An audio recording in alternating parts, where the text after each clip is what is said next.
सबसे पहले important disclaimer, जो भी हम डिस्कस कर रहे हैं only for information and education purpose. मैं कोशिश करूंगा किसी भी स्टॉक का किसी भी डायरेक्ट एडवाइस टिप ना हो, बट फिर भी डिस्क्लेमर एज पर कंप्लायंस मुझे देना जरूरी है। आप प्लीज इसको ध्यान रखिएगा। हम सिर्फ education, case study and information purpose से चीजों को आपके सामने डिस्कस कर रहे हैं। सबसे पहला क्वेश्चन आता है मार्केट एनालिसिस। मार्केट एनालिसिस से स्टार्ट करें, क्विकली शॉर्ट में करेंगे। सबसे पहली जो अभी दिक्कत बताई जा रही है वो यूएस डेट को लेके बताई जा रही है कि यार यूएस में डेट बहुत हो गया है। एक्चुअली आप चेकआउट करोगे ना, जो यूएस फेडरल डेट है वो तो बढ़ रहा है, पर जो हाउस होल्ड डेट है, लोगों का लिया हुआ उधार जो है, जो लोगों ने पैसा लिया है, उसकी परसेंटेजेस एक्चुअली रिड्यूस हो रही है। तो आज के दिन यूएस का डेट प्रॉब्लम है, पर इतनी बड़ी नहीं कि उसकी वजह से हमें इमीडिएटली मार्केट में बहुत बड़ा क्रैश दिख जाए। ये मेरा पर्सनल पर्सपेक्टिव है, बिकॉज यूएस के लोगों का डेट अभी तक ज्यादा नहीं बढ़ा है, रेदर कोविड के बाद उन्होंने कम किया है। अगर लोगों का डेट नहीं बढ़ा है, सिर्फ गवर्नमेंट का डेट बढ़ा है, और गवर्नमेंट आप मान रहे हो कि गवर्नमेंट ही फेल हो जाएगी यूएस की, यार फिर तो ठीक है यार, वो तो सिक्स सिग्मा इवेंट हो गया, वो हमारे कंट्रोल में नहीं है। बट लॉजिकली स्पीकिंग लोग बर्स्ट आउट हो जाए, इसकी प्रोबेबिलिटी आज के दिन नहीं है। और ये एक ऐसी प्रॉब्लम है जिस पे इंस्टाग्राम पे इतने व्यूज आ चुके हैं कि भाई ट्रम्प साहब ने 5-6 बार लाइक करके उसको आगे कर चुके होंगे। न्यूज मार्केट करेक्ट होता है हमेशा एक स्पेशल न्यूज पे, हमेशा एक बहाना देता है और वो स्पेशल बहाना होता है। ये बहाना अब थोड़ा लग रहा है कि पुराना हो गया है, और ये बहाने की दिक्कत अब लग रहा है कि इतनी बड़ी दिक्कत भी नहीं है जितनी हम सोच रहे हैं। फिर दिक्कत क्या हो सकती है? नेक्स्ट इशू आता है एआई बबल। ठीक है, एआई बबल है नहीं है? कितने बोलते हैं बबल बन चुका है? कितने को लगता है बबल नहीं बना है? यार बबल है, बट वो गुब्बारा है ना, गुब्बारे में तो हवा चल रही है। हम अभी से बोल दें कि फट गया, अभी तो हवा भर रहे हैं हम। अब दिक्कत ये है, किसी भी बबल की आप हिस्ट्री में जाके देखिएगा, बहुत एक्सट्रीम सिचुएशन तक जाता है। एक्सट्रीम सिचुएशन तक जाने के बाद वो फटता है, तो ये फटेगा तो सही आगे पीछे। जो वैल्यूएशन हो रही है ये सस्टेनेबल नहीं है, किसी भी कारण से करे फटने की प्रोबेबिलिटी हाई रखता है। पर क्या इमीडिएटली फट रहा है? यार हमें नहीं पता, बट प्रोबेबिलिटी कहती है कि कम प्रोबेबिलिटी। अब प्रोबेबिलिटी में क्या होता है, एज अ ह्यूमन बीइंग जब हम प्रोबेबिलिटी की बात करते हैं ना, हम सबसे ज्यादा गड़बड़ ही प्रोबेबिलिटी में करते हैं। एक एग्जांपल करता हूं, जैसे मैं भी आज यहाँ पे आया हुआ था रात में, एक दिन ऐसे 2-4 दिन पहले मुंबई आया हुआ था। हम लोग एक बार में जाके बैठे, पापा मैंने कुछ नहीं किया था, हाँ? हम बार में जाके बैठे रोटी सब्जी खाने के लिए, ठीक है ना। हम लोग रोटी सब्जी खाने के लिए बार में जाके बैठे, सामने एक लेडी बैठे थे। वो लेडी मान लो आप 40-45 साल की होंगी, और वो लेडी बैठ के वहां पे ड्रिंक कर रही थी, उनके हाथ में एक ड्रिंक थी और वो ड्रिंक पी रही थी। अब आप मुझे बताओ कि वो लेडी कौन हो सकती है? इन 3-4 जनों में से प्रोबेबिलिटी किस चीज की ज्यादा है? पहला कि वो कोई टीचर है, डॉक्टर है, या मॉडल है? डॉक्टर, अच्छा मॉडल। मॉडल मॉडल वाले कितने हैं? आधे तो कह रहे हम क्यों नहीं थे वहां पे बोले ये सब छोड़ो। अच्छा डॉक्टर वाले कितने हैं? अच्छा, और टीचर वाले तो है ही नहीं। खैर, अब आप प्रोबेबिलिटी समझो। मुंबई की पॉपुलेशन कितनी है सर? कोई आइडिया देगा मुझे? मुंबई की पॉपुलेशन कितनी है? विमेन कितनी होगी? 80 लाख के आसपास, 70-80 लाख, ठीक है। अब इस 70-80 लाख विमेन्स में से मॉडल्स जो 40-45 की है, मैं पहले क्या बोला था, 40-45, कितनी होंगी? 500, 1000। 45 की मॉडल होती है मेनली 20-25-30 की मैक्सिमम। हम 45 की मॉडल की बात कर रहे हैं। आपने सबसे पहली चीज ही छोड़ दी, क्यों? क्योंकि आपने भी दिल से आंसर दिया। हमने मैथ्स को साइड में रखा, जो हमें दिखा, जो हमारे बने हुए हैं प्रीसेट न्यूएंसेस, उसके अकॉर्डिंग आंसर दिया। अब वो होंगी 1000, 2000, 5000 मान लो। डॉक्टर भी आया बहुतों का। डॉक्टर जो फीमेल जो 45 की, कितनी होगी भाई मुंबई में? डॉक्टर से कितने होंगे? 10,000 मैक्सिमम। विमेन कितनी होगी? 5000 मान लो यार, खेचाता नहीं। अब टीचर्स बताओ कितनी होगी जो विमेन है? लाख एक तो होगी। अब एक अगर यहां पे एक बहुत प्यारा सा पेड़ है जिस पे पत्थर मारना है, एक ऐसे पेड़ पे पत्थर मारोगे जहां पे 2 आम लगे हुए, 10-15 आम वालों पे मारोगे। आपने तो 2 पे मारा,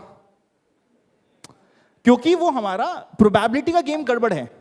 हम जो अभी यहां पे बात कर रहे हैं कि क्या प्रोबेबिलिटी है, प्रोबेबिलिटी हो सकता है कि आप 2 वाले पे मारो और आपका सही पड़ जाए, बट हमें मैथ्स पे चलना है। फॉर एग्जांपल कुछ लोग मुझे कहते हैं कि यार अनंत एजुकेशन की क्या जरूरत है, आप जिनके साथ पॉडकास्ट बनाते हो जैसे निखिल सर का भी आपने देखा, वो तो ज्यादा एजुकेटेड ही नहीं है। मैं प्रोबेबिलिटी कहां पे ज्यादा है कि आप अच्छा करोगे, बिना कुछ करे, बिना कुछ अच्छी एजुकेशन करे या फिर अच्छी एजुकेशन करने के बाद? प्रोबेबिलिटी का गेम है सारा। हो सकता है बिना कुछ अच्छी एजुकेशन करे भी बहुत अच्छा कर लो लाइफ में, पर प्रोबेबिलिटी कितनी है सर वहां पे? वहां पे प्रोबेबिलिटी कम है।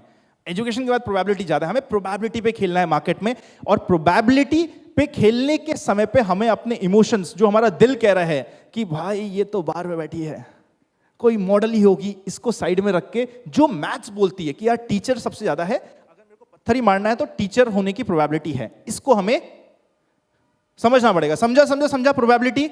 जब भी मार्केट में काम करो प्रोबेबिलिटी देख लो, सही गलत सब होंगे। मैं यहां पे कुछ बोल के जाऊंगा, मैं गलत होऊंगा, आशीष सर भी हो सकता है कई बार उनके एक्सपेक्टेशंस अलग जो है, पापा कुछ बोले वो गलत हो जाए, बट प्रोबेबिलिटी किस चीज की ज्यादा है? तो बबल इमीडिएटली बस्ट होने की जगह 2026 में कहीं जाके उसके ज्यादा प्रोबेबिलिटी बन रही है, उसको हमें ध्यान में रखना पड़ेगा।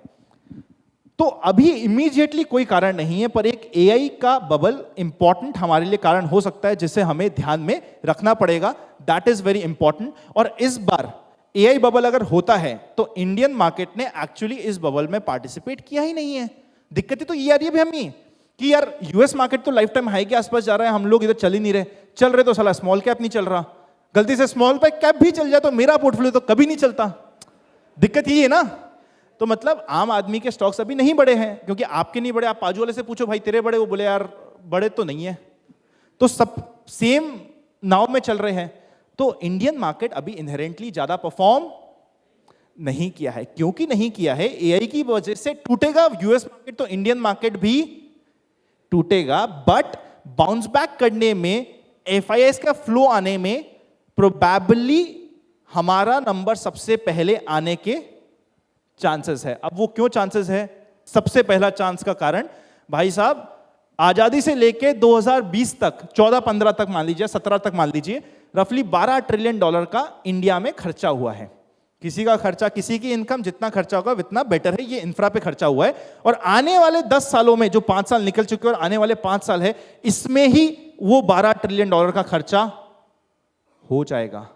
और जब इंडिया में खर्चा होता है, ₹1 के खर्चे में, सपोज यूएस में ₹1 का खर्चा हुआ, जितना यूएस में बेनिफिट होगा उससे 6 गुना इंडिया में होता है। क्यों? ये कोई समझा दो बुक उसकी पक्की। पॉपुलेशन नहीं, तो मेरे को एग्जैक्ट आंसर चाहिए। हाँ, अरे यार ये आ गया ना perfect answer.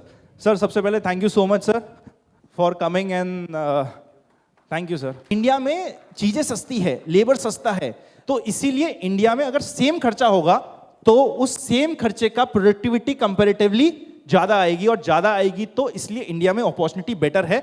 But India will be the first to bounce back. It doesn't mean कि अभी इंडिया में कोई दिक्कत नहीं है।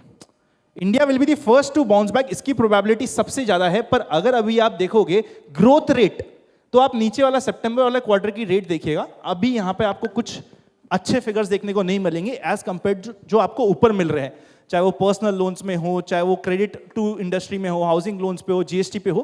कंपैरेटिवली आपको चीजें स्लो डाउन होती हुई दिख रही है। इसीलिए ऐसा नहीं कह रहा मैं कि यूएस मार्केट करेक्ट होगा और इंडियन मार्केट करेक्ट नहीं होगा, इंडियन मार्केट भी करेक्ट होगा। But because of the inherent expenditure जो इंडिया में होने वाला है, प्रोबेबिलिटी कि इंडियन मार्केट सबसे पहले चल जाएगा इसकी हाई है। परफेक्ट।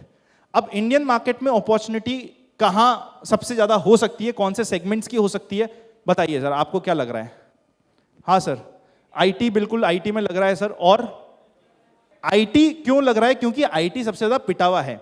जब कोई पिटता है तो वहां पे प्रोबेबिलिटी बढ़ जाती है कंप्लीट सिनेरियो को देखते हुए, और नेक्स्ट जब राउंड आएगा उस समय हो सकता है प्रोबेबली इसकी बाउंस बैक के चांसेस बढ़ जाए। बिल्कुल perfect. Second answer sir, energy, mineral, metals. Metals, metals क्यों? मेटल्स क्यों लेकिन? ये समझा दे यार भाई। अच्छा, उस हिसाब से कि मेटल्स वाले भी कमाएंगे क्योंकि उन्होंने स्टॉक रख रखा होगा। यार इंटरेस्टिंग पर्सपेक्टिव यार, मैंने सोचा नहीं इस बारे में। पीएसयू बैंक्स कैसे लगती है, जो स्पेशली छोटी बैंक से, बैंकिंग सेक्टर जब इंडिया ग्रो करेगा तो शायद बैंकिंग सेक्टर में भी कुछ प्रोबेबिलिटी मिल सकती है sir. Financials, consumption is a good long term sector जिसमें बहुत ज्यादा भी नहीं मिलेगा, क्योंकि सबको पता है कि भाई इंडिया में पॉपुलेशन इतनी है कि कंज्यूम होना ही चाहिए, पर कुछ कुछ हो सकता है। ऊपर वाले सर, हाँ सर, डेटा सेंटर्स यार, ये नया सेगमेंट है, इतनी कंपनीज ही नहीं है, बट हाँ इंटरेस्टिंग सेगमेंट। सो आप लोगों ने ही मुझे काफी कुछ चीजें बता दी है इसको रिलेटेड। इसमें आप सबसे पहले ध्यान रखिएगा आईटी और बैंकिंग, ये दोनों इंडिकेशंस दे सकते हैं आपको कि यार नेक्स्ट रैली में हो क्या। और बैंक में भी बड़े वाले बैंक्स तो अभी one of the highest performing हो चुके हैं, छोटे वालों में अभी भी थोड़ा सा स्पेस है, तो उसको हम स्टडी कर सकते हैं purely based on Indian economy. Please consult your advisor before investing. This was only a sector discussion जो हम लोगों ने साथ में किया है, and not a financial advice.